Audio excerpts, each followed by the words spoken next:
Nous avons entamé ces fouilles simplement parce qu'il y a ici un projet lié à la paroisse de Comzières, un projet qui demandait, qui finalement décidait de refaire le sol de l'église et d'intégrer dans ce nouveau sol un chauffage par le sol. Qui dit chauffage par le sol dans un bâtiment comme ça, dit terrassement, dit drainage, assainissement, etc., dit également mise en péril des vestiges archéologiques. Et l'idée ici, c'était de libérer l'église pendant une année, de manière à faire des fouilles complètes du site, avant, si vous voulez, le démarrage des travaux de restauration, de rénovation du bâtiment. Avant d'intervenir, les archéologues, bien entendu, vont voir dans les textes. On va travailler avec des historiens. Mais pour les périodes très anciennes, on est obligé de retrousser ses manches, de faire parler la terre, de faire parler, en fait, les couches archéologiques. Parce qu'on n'a pas de texte, on n'a rien du tout.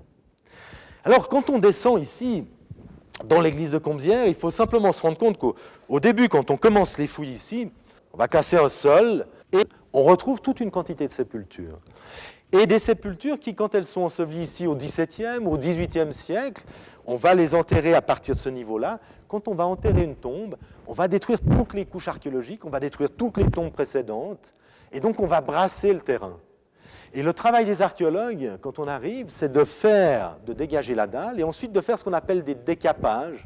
On va travailler couche par couche, et petit à petit, on va voir apparaître des fosses, et on va descendre dans ces fosses, et ces fosses, ce sont des fosses de tombes.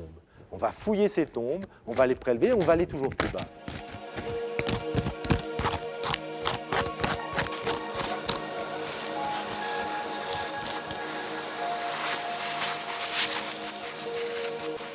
Ici, nous sommes face à une tombe qui contient deux individus, mais ils n'ont pas été enterrés ensemble, comme on pourrait le croire, parce qu'on peut voir qu'il y a une très très fine épaisseur de terre entre les deux, mais probablement que celui qui est au-dessus de l'autre a été enterré après coup. Peut-être qu'on a même oublié qu'il y avait un individu d'abord et qu'on a placé celui-là à cet endroit.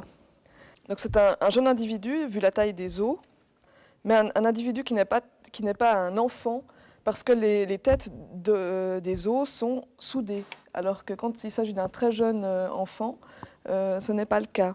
Donc on peut déjà se faire une idée sur la tranche d'âge de cet individu. Nous allons ouvrir une tombe, la tombe 114. Qui se distingue des autres parce qu'elle a une dalle de couverture en schiste et qui est antérieure à la façade occidentale de l'église, donc qui est scellée par cette dernière façade. C'est un mini-événement pour le chantier, non pas par le côté spectaculaire, je ne pense pas qu'on va trouver en tout cas tout de suite quelque chose de spectaculaire, mais parce que la position de la tombe est très importante. C'est une des tombes les plus anciennes qui se trouve juste à l'extérieur, devant la façade occidentale ancienne d'un petit bâtiment, sans doute la première église trouvée à Comzières. Antonio est en train de fouiller cette tombe, qui est très importante pour nous parce qu'elle est dans une position cruciale, juste devant la façade occidentale de la première église, positionnée de manière assez axiale. C'est une tombe très bien faite, couverte par une dalle de schiste. Et maintenant, on voit que les côtés sont constitués de pierre. Donc c'est une tombe mixte, dont on ne connaît pas l'époque. Malheureusement, on espérerait trouver une boucle de ceinture. La façade occidentale de l'église actuelle et donc de l'église déjà peut-être de l'an 1000 passée par-dessus. Donc il nous reste l'espoir d'une monnaie. Trouver une monnaie dans cette tombe, ce serait vraiment précieux parce que cette tombe, comme vous pouvez le voir, a été coupée par cette façade occidentale, mais surtout est positionnée devant la façade ancienne de l'église antérieure, la première église. Donc, trouver une monnaie permettrait éventuellement de dater la première église. En tout cas, se rapprocher de cette datation.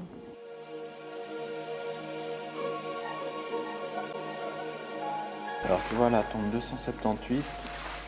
J'ai dû décalquer le crâne pour qu'il soit complet, en fait. T'es vraiment puriste, hein, il manquait un tout petit bout. Oui, un demi-centimètre.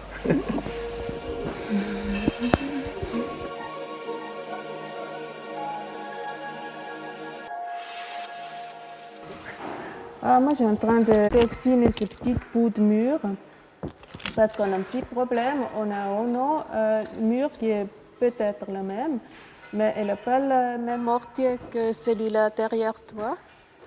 Et en dessinant et après mettre tous les dessins ensemble, on essaye de savoir avec quoi ça pourrait jouer parce qu'elle arrête là. On n'a pas de suite ici. Alors dès c'est coupé par le tombeau récent où ils arrivent vraiment et il y a quelque chose à faire avec le cœur arrondi. On ne sait justement pas encore. Alors on va voir.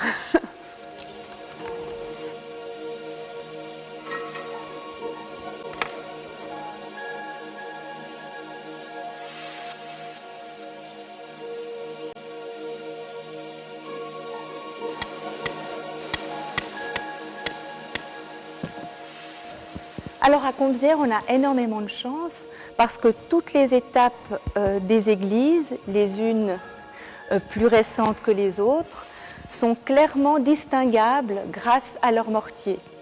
Alors ici, nous sommes juste à l'angle sud de l'église du XIe siècle. On voit très très bien que cette église passe par-dessus un mur plus ancien.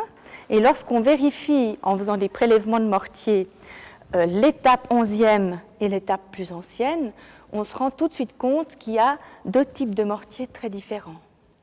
La même chose pour la grosse étape du XIIIe siècle qui vient s'appuyer contre l'épaulement de l'église 11e. On voit très bien aussi qu'il y a un autre type de mortier très très reconnaissable et qu'on va reconnaître par chance sur l'ensemble du chantier.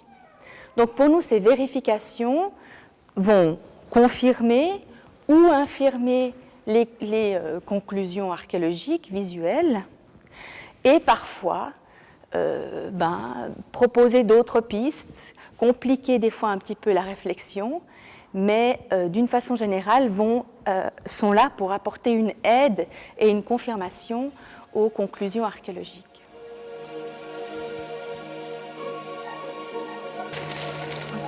Et ça, c'est le mortier, on va dire 14e. Donc on voit qu'on n'est pas du tout dans la même... Hein, t'es d'accord? Je suis... Je la mets pas dehors. Parce que après je l'ai plus ici. Oui, je pas le peux gros l'avoir. débordement. Oui, j'ai pas fait de prélèvement. C'est ça le problème. C'est ce gros débordement ici, donc. Oui, jusque-là, j'ai pas fait de prélèvement.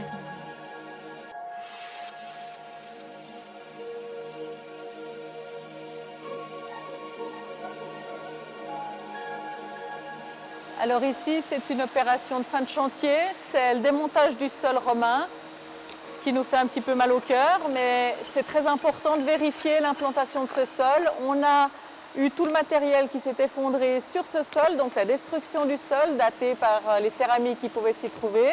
Et puis maintenant, en démontant le sol, on veut vérifier s'il n'y a pas d'autres structures dessous, ce qui n'a pas l'air. Et s'il y a de la céramique qui pourrait nous dater le niveau d'installation, la date d'installation, d'utilisation du sol. Donc David est déçu, hein, t'es déçu, il n'y a pas de céramique? Tout à fait. Ce qu'on se rend compte, c'est qu'ici on a directement les quelques galets implantés à même la matrice argileuse, alors que derrière, un petit peu plus à l'est, il y avait une couche mélangée, ce qui a produit aussi plus de céramique. Donc, est-ce qu'on était plus à l'intérieur d'un bâtiment ici que là-bas? Je ne sais pas. Vérification nécessaire. Donc on va laisser ce sol dans l'abside, histoire de maintenir un peu des vestiges et d'avoir laissé pour la postérité la chronologie de Combezières. Et puis on va le démonter encore dans le bas-côté sud pour retrouver également de la céramique ou ce qui pourrait s'y trouver. On a trouvé une monnaie de l'autre côté qui a été perdue par quelqu'un au moment d'utilisation, puisqu'elle était plantée dans le sol, un petit peu plus loin. Et puis on a forte chance de retrouver de la céramique dans l'implantation du sol parce qu'il y a une plus grosse épaisseur là-bas.